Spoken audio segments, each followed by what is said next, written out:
একজন তাবেঈ, বিখ্যাত তাবেঈ আবু সালামা রাহমাতুল্লাহি আলাইহি আয়েশা রাদিয়াল্লাহু তাআলা আনহাকে জিজ্ঞেস করলেন, নবীজির রোজা কেমন ছিল, কিভাবে রোজা রাখতেন, কোন দিনে রোজা রাখতেন? তখন আয়েশা রাদিয়াল্লাহু তাআলা আনহা বললেন, আমি আল্লাহর নবীকে সাল্লাল্লাহু আলাইহি ওয়াসাল্লাম রমজান মাস ব্যতীত এই শাবান মাস ছাড়া অন্য কোন মাসে আর এত বেশি পরিমাণ রোজা রাখতে দেখি নাই।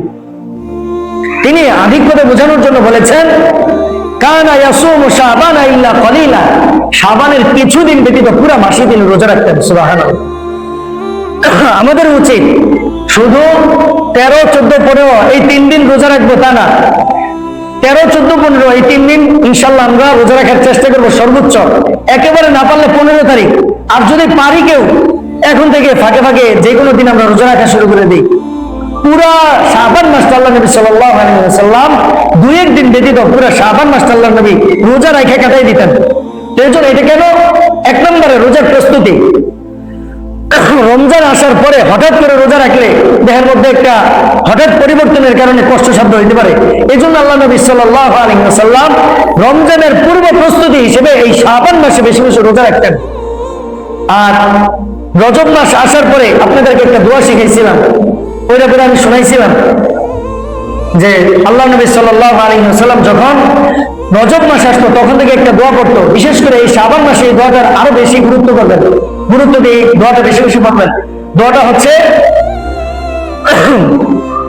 আল্লাহুম্মা বারিক লানা ফি রজব ওয়া শাবান ওয়া বাল্লিগনা রমাদান। এই দোয়ার মধ্যে আমরা আরো বেশি গুরুত্ব দেব এবং এই দোয়াটা আমরা বেশি বেশি পাঠ করব। আল্লাহ নবী সাল্লাল্লাহু আলাইহি ওয়াসাল্লাম যেহেতু এই 2 মাসে এই দোয়াটা বেশি বেশি পাঠ করতেন, সেহেতু আমরা এই দোয়াটা আরো বেশি বেশি করে পাঠ করব। রমজান মাস খুব নিকটবর্তী হয়ে গেছে, হ্যাঁ, আর 1 মাসও বাকি নেই আমাদের কাছে।